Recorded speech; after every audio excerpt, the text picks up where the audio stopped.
2157, humanity has developed the great theory of education and gotten rid of wars, hunger, and terrorism.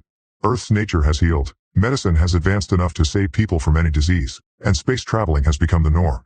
Max is traveling around the universe in his own spaceship while avoiding the calls from his family because they want him to go back to college. Suddenly an asteroid hits the ship and damages it severely, causing Max to plan an emergency landing. Unfortunately, the ship has become impossible to steer and crashes on the nearest planet. Max manages to get out right before it explodes, meaning he's now stuck on this strange land. He starts exploring the area and discovers signs of a bonfire, then notices a creature hiding nearby. Max tries to communicate with it, but the creature runs away when suddenly a soldier named Zeph finds them and points his gun at Max, saying something he can't understand. Max grabs from his belt a little translation device that he puts into his ear, causing the soldier to shoot at the belt to make Max lose it before arresting him and taking him to the nearest town. Max watches in shock how the town looks like a grim version of Earth, similar to what he's seen in history books. He's sent to a lab where some scientists put a helmet on his head to look into his thoughts as they interrogate him. However, they still don't believe he's an alien, and it's decided he'll be transferred to a mental hospital in the capital with Soldier Guy as his escort.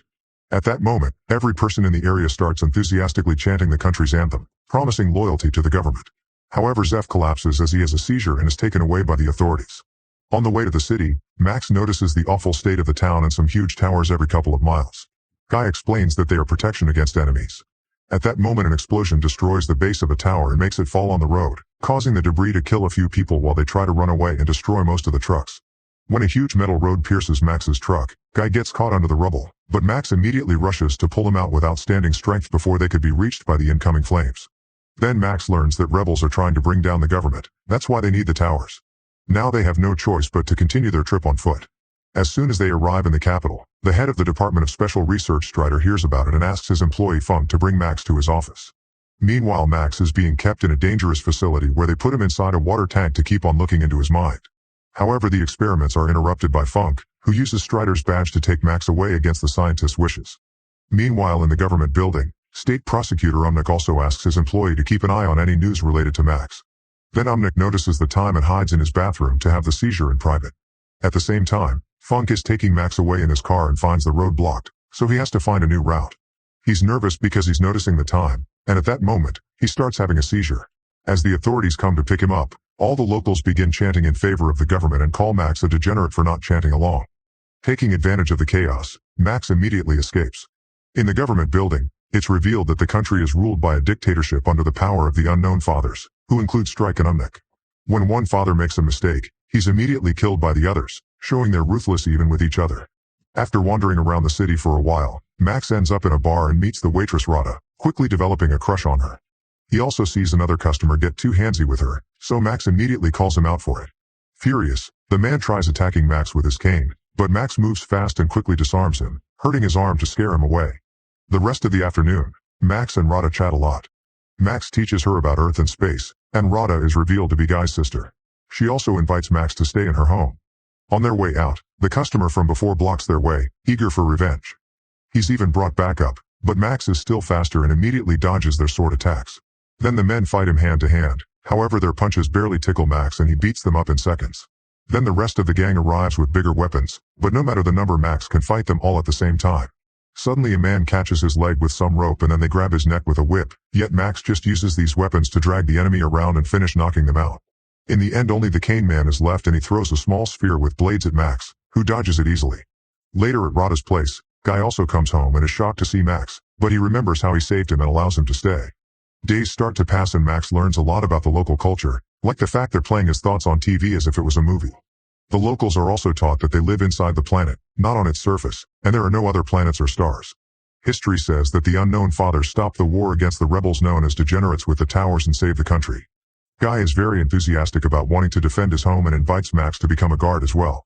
Since Max has no ID or documents, Guy has to convince Commander Chachu to allow Max to join.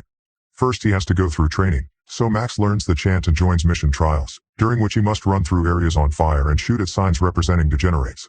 Max is an excellent shot but his companion isn't, so Max gives him a few tips to pass the test. However, later Guy scolds him privately, telling him to never do that again because their superiors demand discipline. When they're at home, Max exercises hard while Guy asks him questions about the rule book to test his memory. Sometimes they also spar. In his free time, Max hangs out with Rada and they eventually kiss.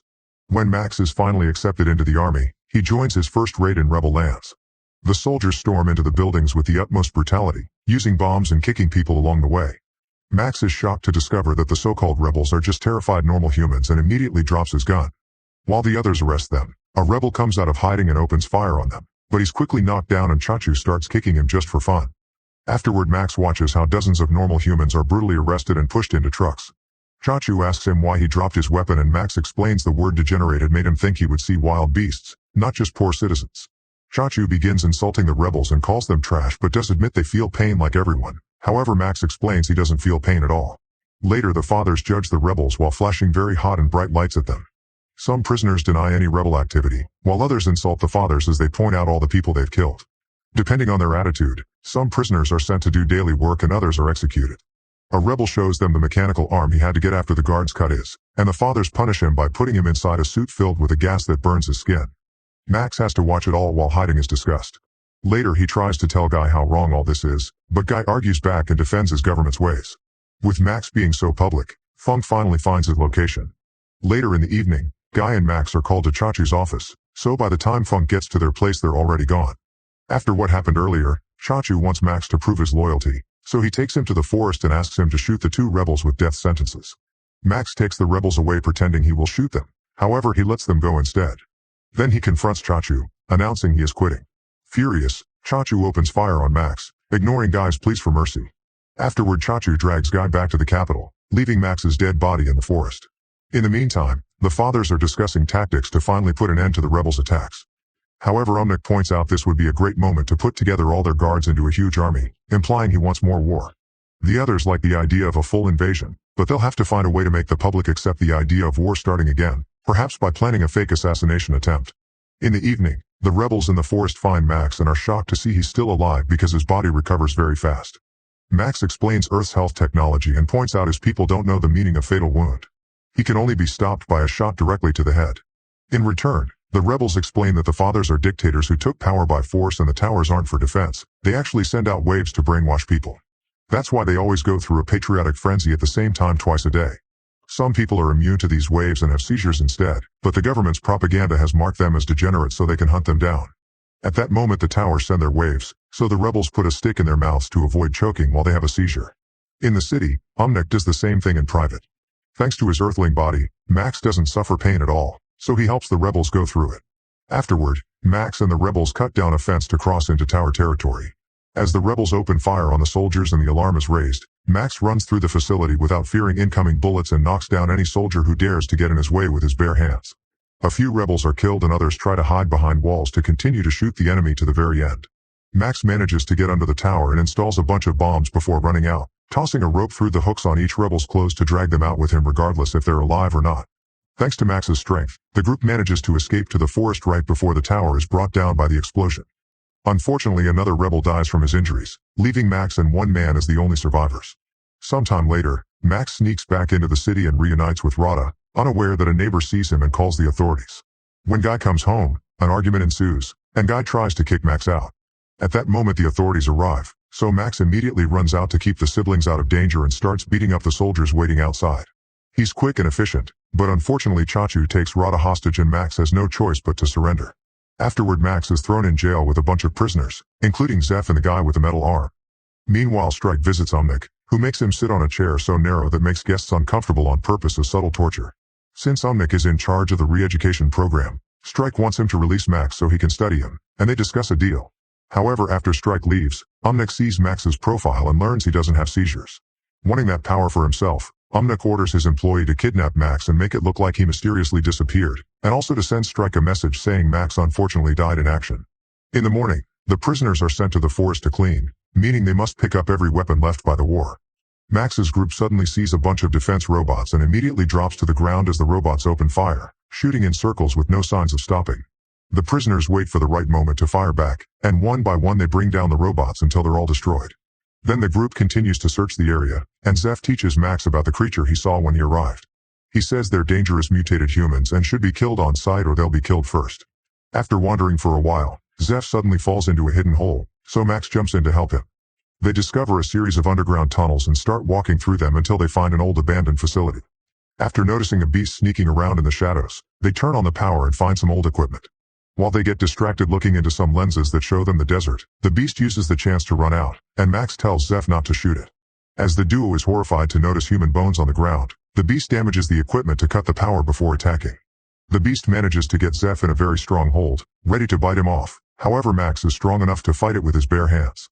After lots of struggle, he knocks the beast down, saving Zeph just in time. Later, while Zeph is sleeping, Max takes off the ropes and lets the beast run away.